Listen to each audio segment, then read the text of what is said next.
arrived in Japan and we're right now in a Shinkansen.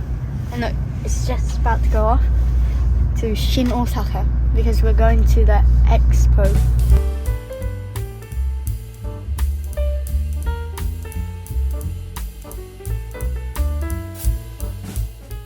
I arranged to meet up with my Japanese school friend at the World Expo in Osaka, a grand exhibition that is held every 5 years.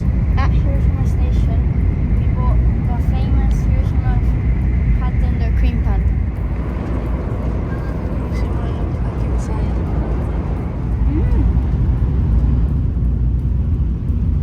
It's really good. I really like how the bread's nice and soft. We arrived at the Osaka Expo and it's already very busy. At a World Expo, different nations build grand pavilions to showcase their country. The displays follow a key theme. This time the expo theme was Designing a Future Society for Our Lives. More than 25 million ticketed visitors attended. It's really hot, but it's not as hot as I expected it to be because of the wind.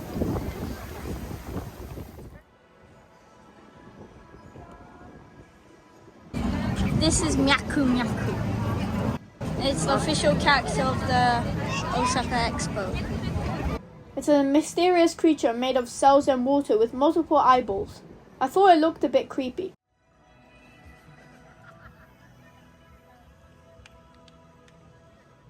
"2025 is actually the second time Osaka has hosted a World Expo.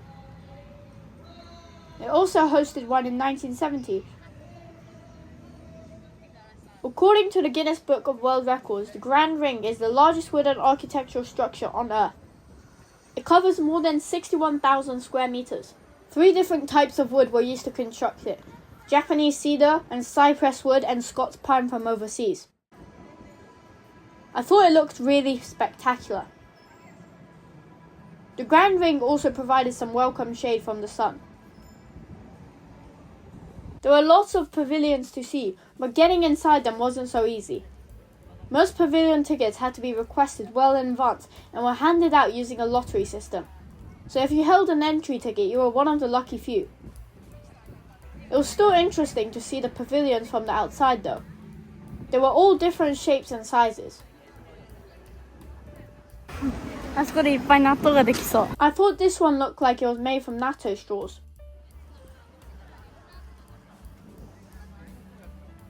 We did go inside the Switzerland Pavilion. There were several different experiences inside.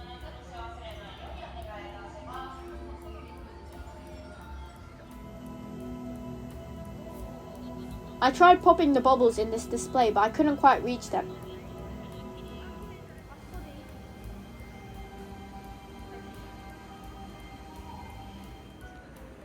I thought the science and technology area was the most interesting section.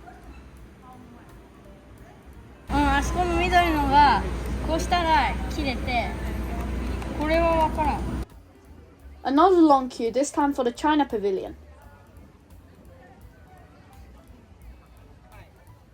It wasn't much fun waiting in a long line in the hot sun. Thankfully, there were a few places to go cool down. There were plenty of ice cream vans, for example. Or my favourite, the cold water mist blowers.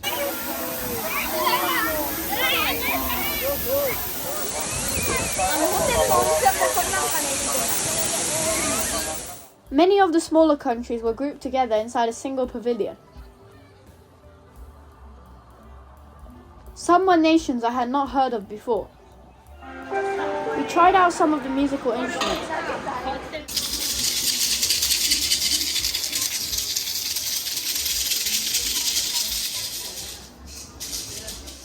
And learned a little about each nation's culture.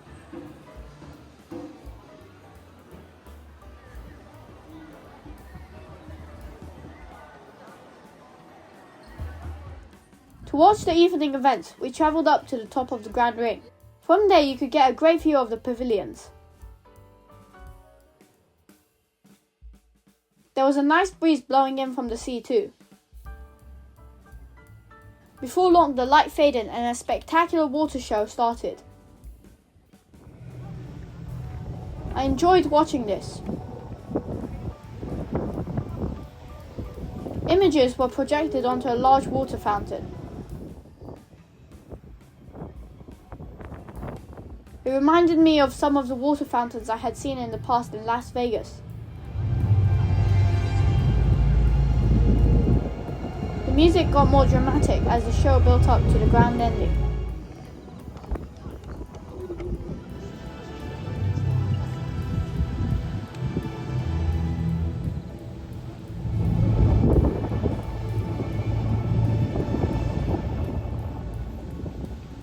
A spectacular firework display then followed.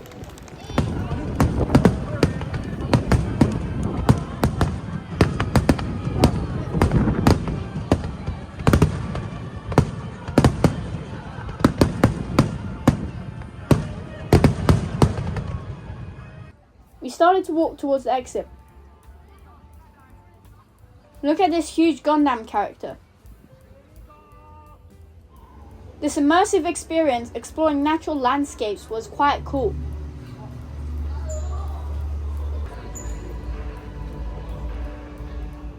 It was so windy outside we thought the daily drone show might get cancelled. But when we came out of the pavilion, the show had started and featured 1,000 drones.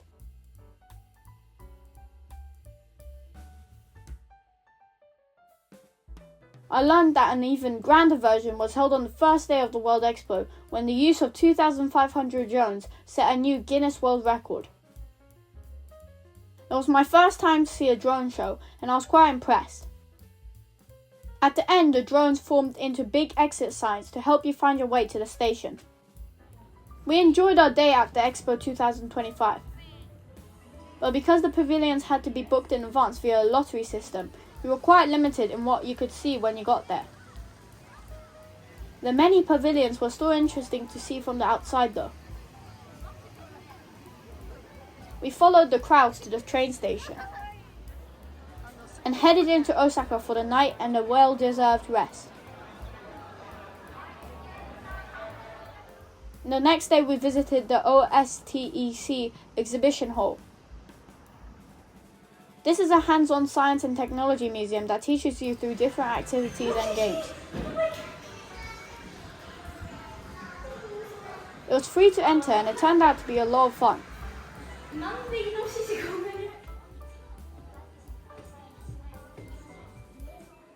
There are 5 themes to follow: new materials, energy, happy life, observing the earth, and information and images. In the Technical Healthy Club, we completed several tasks to get our own physical strength assessment.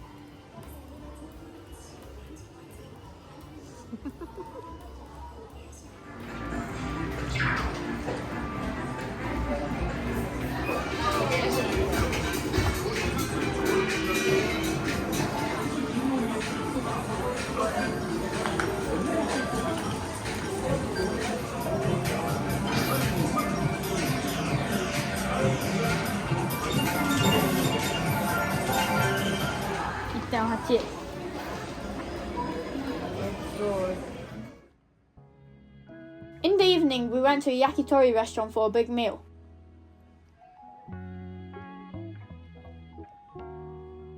Different bite-sized pieces of meat are cooked on bamboo skewers and seasoned with sauces or salt.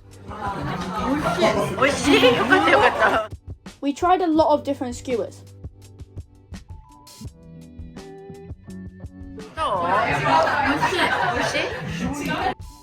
Each dish was very tasty.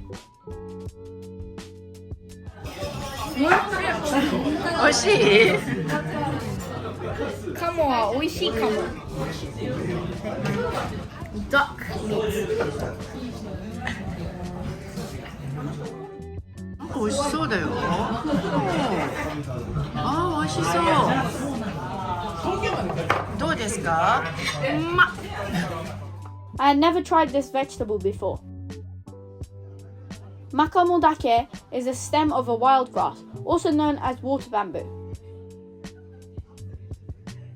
I thought it tasted a bit like a carrot. It It was a very tasty meal and we had a really fun time at the restaurant.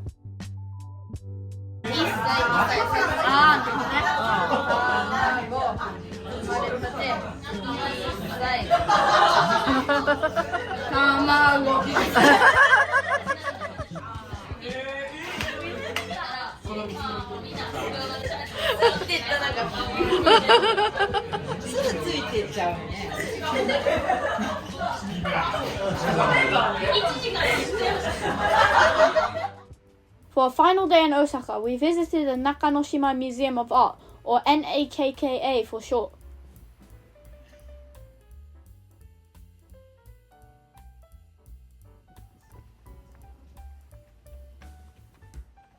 It had a very grand entrance area. The main feature was a display of classic Japanese art from less well-known artists.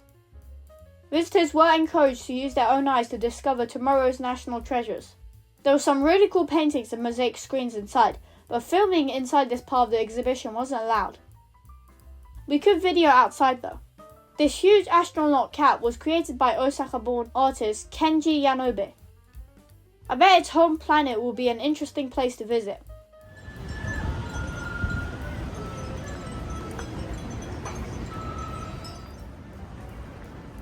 After the prior day's Yakitori success, we decided to go find some more skewers for lunch.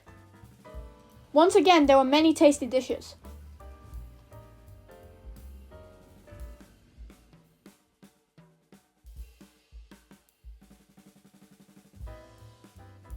I really liked these crispy rice balls.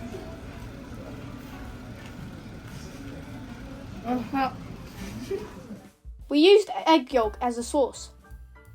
We ordered a lot of dishes and were soon full up.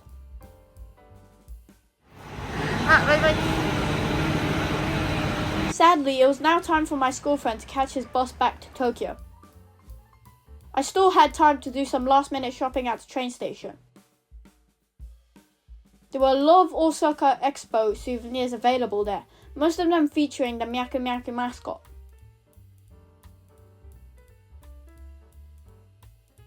After a quick break for a matcha parfait, I lined up at Kukuru to buy a tasty snack for my journey home. Takoyaki is one of my favorite Japanese street foods.